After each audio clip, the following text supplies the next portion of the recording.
Hey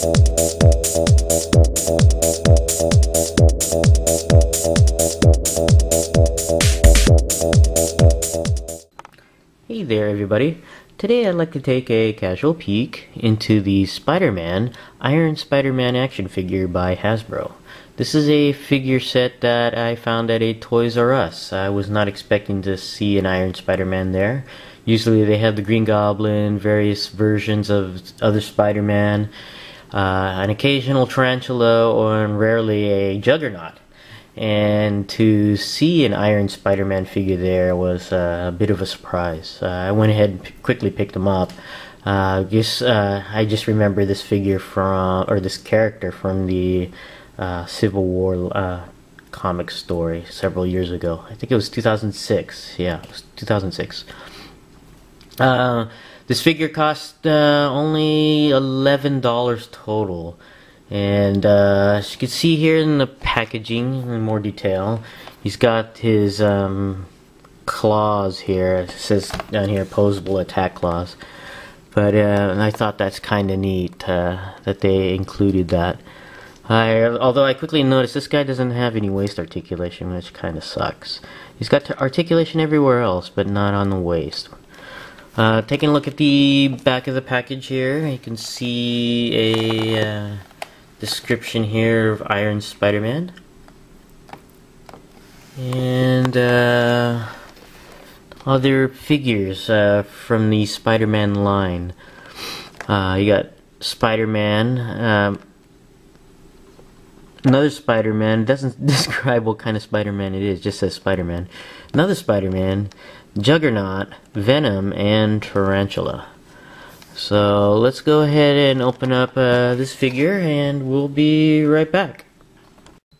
Okay, the Iron Spider is out of the package, and the first thing we'll take a look at is the small catalog of Spider-Man items. This one's rather short, not very many Spider-Man items to display, and which is kind of unusual because usually they have a lot of Spider-Man items to show you. But this one's, like I said, pretty short. Take a look at the Iron Spider-Man figure. Like I said earlier, the first thing I noticed was the lack of a waist articulation. And for a Spider-Man figure, I think the waist is one of the most important joints for posability.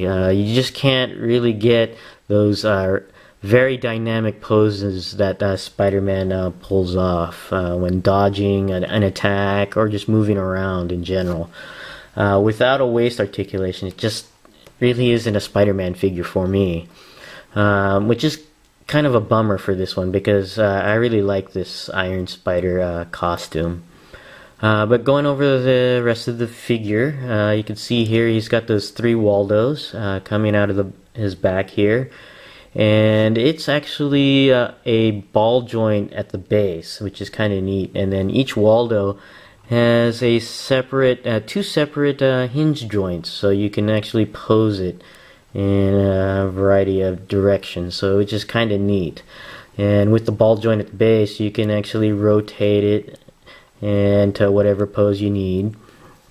And if you want to just remove it all together, you just pull the Waldos out of the ball sockets, and you can say that it's been retracted. So that's, I think, kind of neat that they added that. Looking at the figure in more detail here, it's got the red and yellow of Iron Man because it is a Tony Stark design costume. I noticed here on the gold, it hasn't been completely applied. Most of it's okay, but there are spots here and there where it's spotty, where the paint or the red color underneath is showing through. And also you got some scratches here on the leg, and here let's see other places where it's the gold paint isn't properly applied, which is kind of unfortunate, like on the chest here. I don't know if you can see it on the video, but and the red is a brighter red than I'm used to, almost like a translucent, not translucent, but almost translucent type of red. I don't know if it's the gloss or not. Let's go ahead and go over the articulation of this figure. The head does go all the way around, and it does go up and down, which is good for Spider-Man figure. The arms do go all the way around, and they do go out and in. The arms rotate at the bicep, and there is a double jointed elbow, which is really nice. The wrists go up and down, but they do not rotate. So like the waist, you can't do some of the classic wrist poses that Spider-Man pulls off. And you can't even bend the wrist back. This is as far back as it'll go, which is kind of unusual for Spider-Man figure. He's got that one pose for his wrist. But for the fingers, each individual finger is on a swivel, so you can actually move it, rotate it around the hand, which is kind of neat. The torso does go up and down on there. It goes back further than it does go down.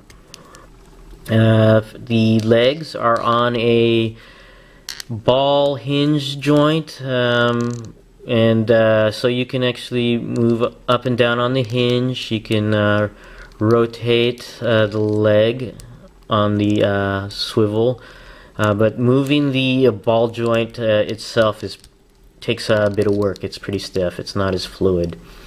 There are double joints at the knee, which is always good for a Spider-Man figure. And the feet are on a hinge joint, so it goes up and down. And there's also a swivel below the ankle, which is interesting on there. So you can actually put left and right on the foot. And there is toe articulation on there. So overall, slightly disappointed, but still happy to have an Iron Spider figure. Really disappointed about the lack of a waist articulation. So would I recommend this figure? Yeah, if you're into Spider-Man and you have to have most versions of Spider-Man, and particularly if you're a fan of the Iron Spider costume. This is my casual peek into the Iron Spider-Man action figure from the Spider-Man line. Thanks for watching, and I'll see you next time.